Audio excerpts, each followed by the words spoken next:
किसी गांव में एक किसान था। वह बहुत किसानों में से एक था। उसके पास बहुत सारा खेत था। उसने अपने सारे खेत में धान का फसल लगाया था। ठंडी का दिन था।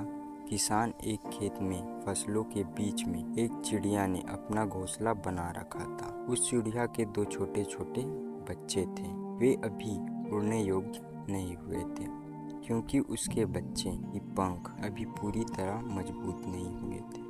चिड़िया दिन भर घूम घूम कर उनके लिए खाना लाती थी, जिससे उन बच्चों का पेट भर सके। एक दिन दोपहर के समय किसान अपने खेत गया और खेत में लगे फसल की ओर देखा और बोला, अब सारी फसल तैयार हो गई है और काटने लायक हो गई है। कल ही मजदूरों को बोलकर फसल की कटाई करवा देता हूँ। किसान की बातें सुनकर चिड़िया के बच्चे घबरा गए। शाम के वक्त जब चिड़िया अपने बच्चों के लिए खाना लेकर आई तो देखती है कि उसके दोनों बच्चे एकदम से घबराए हुए थे। वह अपने दोनों बच्चों को गले लगाकर पूछा, क्या हुआ? तुम दोनों इतने घबराए हुए क्यों? तब बच्चों ने बताया कि आज इस खेत का मालिक आया था। वह घूम घूम कर खेत देख रहा था और कह रहा था कि कल फसल तैयार हो गई है और मजदूरों को बोलकर फसल कटवा लेनी चाहिए। बच्चों ने कहा, माँ, हम अब उड़ने लायक भी नहीं हुए हैं, अब हमारा क्या होगा? तब चिड़िया बच्चों से कहा, अभी हमें डरने की कोई बात नहीं है, फसल अभी नहीं कटेगी। 5 दिन बीत गए। 7वें दिन किसान फिर खेत में आया। फसल देखकर बोला, फसल काटने के लिए मजदूर अभी तैयार ही नहीं हो रहे। हर कोई बहाना बना रहा है। कोई बात नहीं, कल मैं अपने भाइयों को लेकर आऊँगा और फसल कटवाऊँगा। उसी दिन शाम को जब चिड़िया अपने बच्चों के लिए खाना लेकर आती है तो बच्चों ने किसान के कहे हुए सारी बातें बताई।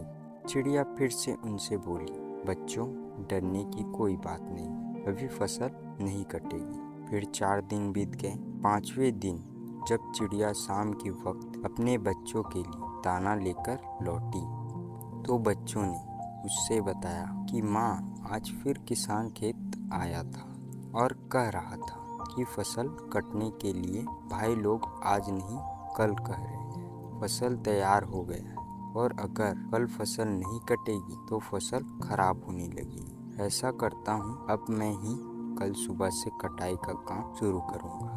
बच्चों की इतनी बात सुनते ही चिड़िया ने कहा कि अब हमें यहाँ से दूर जगह जाने के लिए तैयार होना पड़ेगा। अब हमारा यहाँ रुकना बिल्कुल ठीक नहीं है। बच्चों ने अपने माँ से पूछा, वह किसान इतना बड़ा खेत अकेले कैसे काटेगा? मजदूर और उनके भाई लोग नहीं आ रहे, तो हमें डरने की बात क्या है? इस पर चिड़िया ने कहा, देखो बच्चों, यहाँ हमें एक सीख मिलती है। अभी वह दूसरे के भरोसे था, अब वह स्वयं अकेले खेत काटने का विचार बना लिया है। और जो लोग अपना काम स्वयं करते हैं उन्हीं का काम पूरा होता है। मतलब कि वही काम ठीक समय पर होता है जो खुद के भरोसे पर किया जाता है या स्वयं किया जाता है। इसलिए अपना काम स्वयं ही करना चाहिए। तुम लोग चलो और तुम्हारे पंख भी मजबूत हो गए और तुम उड़ भी सकते हो। यह कहकर चिड़िया अपने बच्चों के साथ उड़ गई। अपना काम खुद करो, मनुष्य हो या पशु पक्षी, अपने काम को स्वयं करना चाहिए, क्योंकि जब हम अपना काम किसी दूसरे के भरोसे छोड़ देते हैं तो हमें इस बात का हमेशा शक रहता है कि वह काम समय पर पूरा होगा या नहीं, और अगर होगा भी तो सही ढंग से होगा या नहीं। इसलिए कहा गया है कि कुछ भी हो जाए उस काम को अपने आप ही करना चाहिए जो बहुत ज़्यादा जरूरी हो और जिसके ना होने पर नुकसान होने का डर हो। धन्यवाद।